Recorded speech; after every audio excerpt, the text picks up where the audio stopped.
Today we're going to look over properties of inequality, which is in section 4.2 of our Algebra 1 BJU textbook. So let's begin with just naming the property that we use, the property of equality, when we are solving for y. So this is y minus 5 equals 32. So in order to solve this, we have to add 5 to both sides, and we get y equals 37. So the property of equality is the addition property of equality. For this one, we would have to subtract 7 from both sides, and we get x equals 1. Even though it's subtraction, we still call it the addition property of equality because we're really adding negative 7. For this one, negative x over 4 equals 12. We're going to multiply both sides by negative 4, and we get x is equal to negative 48. So the property used here is the multiplication property of equality. For this one, we'll divide both sides by negative 3 to get y equals negative 17. So even though we're dividing by negative 3 is the same as multiplying by 1 over negative 3, so we're still using the multiplication property of equality. So for this one, we'll add 6 to both sides, so x equals negative 9, which means it's the addition property. So inequalities are very similar to equation. When we're adding or subtracting the same number on both sides, we get an equivalent inequality, which means our solutions are going to be the same as our original inequality. So equivalent means the same solutions. So our addition property of inequality is going to be true for any of our inequality symbols. Remember, there's 5 of them. So if A, B, and C are real numbers, then we can, such that A is less than B, or any of the other inequality symbols, we can add a C to both sides, and we have an equivalent inequality, or it's still true. So let's say we have x plus 7 is less than 8. If we want to solve for x, we need to subtract 7 from both sides, which is we can use the addition property of inequality to do that. So we still have a true statement, x is less than 1. And if we were to graph the solution, remember we're going to put a circle on 1 because it doesn't include 1, and it's less than, so we're going to shade to the left.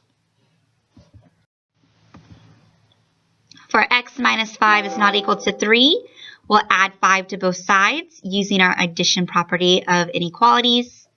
So x is not equal to 8. So if we were to graph that, we're going to go ahead and put a circle on 8 because our solution can't be 8. And since it's not equal to 8, that means it could be less than or it could be greater than, so we'll shade in both directions.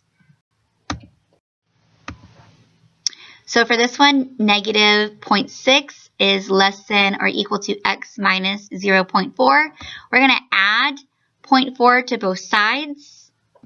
And so we get negative 0.2 is less than or equal to x. I'm going to go ahead and rewrite it the other way. So notice that x is the bigger number. So I'm going to put x on the left-hand side. So that means that x is greater than or equal to negative 0.2. I did that so that way that my x is on the left-hand side. So when I graph it, all I had to do is put a closed dot at negative 0.2 because it could be equal to. And when I shade, I'm shading everything greater than that. So that means I'm going to shade to the right. And so notice how that makes my arrows match. Okay, so when we multiply both sides of an equality by a positive number, we're going to still get a true statement. However, if we multiply both sides of an equality by a negative number, it's not going to always be true because that means that our signs are going to change.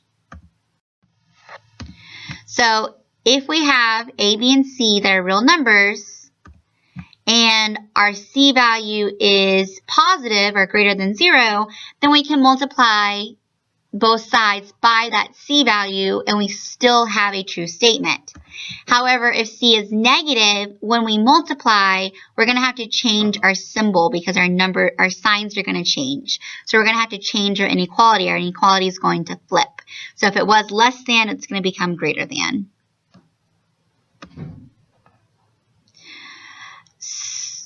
So just remember to reverse the inequality when you multiply or divide by a negative number. So for example, negative 3x is less than negative 9. If we divide both sides by negative 3, we got to make sure we flip the sign, and then we get x is greater than 3. So if I were to graph this solution, I would put a circle at 3, and then I'm going to shade everything greater than that, so it's going to go to the right. So x over 12 is greater than negative 4. I'm going to multiply both sides by 12. So x is greater than negative 48. Notice how I didn't have to flip my sign because I multiplied by a positive number, which was okay. So negative 5 over 2 times x is greater than or equal to 25. So this one I'm going to multiply both sides by negative 2/5. And when I do that, since I'm multiplying by negative, I need to go ahead and flip my sign. And then I get x is less than or equal to negative 10. So we have a formula that will calculate the amount of interest earned on a principal amount. So P times R times T equals I, or interest amount. So P is our principal amount that we invest. R is going to be the rate at which we get interest. And then T is the amount of time that we leave a principal amount in an account in order to gain interest. So let's say we don't know what our principal amount is, but we know that we're going to get 7%, which is 0.07, and we're going to leave it in for 1 year, so T is 1. That means our interest earned is going to be 0.07 times P. So let's say we want to make that our interest is going to be more than $875. We want to earn more than or equal to $875. So we want to know, well, how much should we invest then? How much should our principal amount be? Well, we know our principal amount. We know that our interest earned is 0.07 times our principal amount. So we're going to set that greater than or equal to 875 because we know we want to be either 875 equal to or we want to be greater than that. So we'll solve for P by dividing, well, let's go ahead and kill our decimal by multiplying everything by 100. And then after we do that, we'll divide both sides by 7, which means that our P has to be greater than or equal to 12,500, which tells us that we need to invest $12,500 or more in order to get $875 of interest. So that's all for this lesson. Go ahead and try some problems.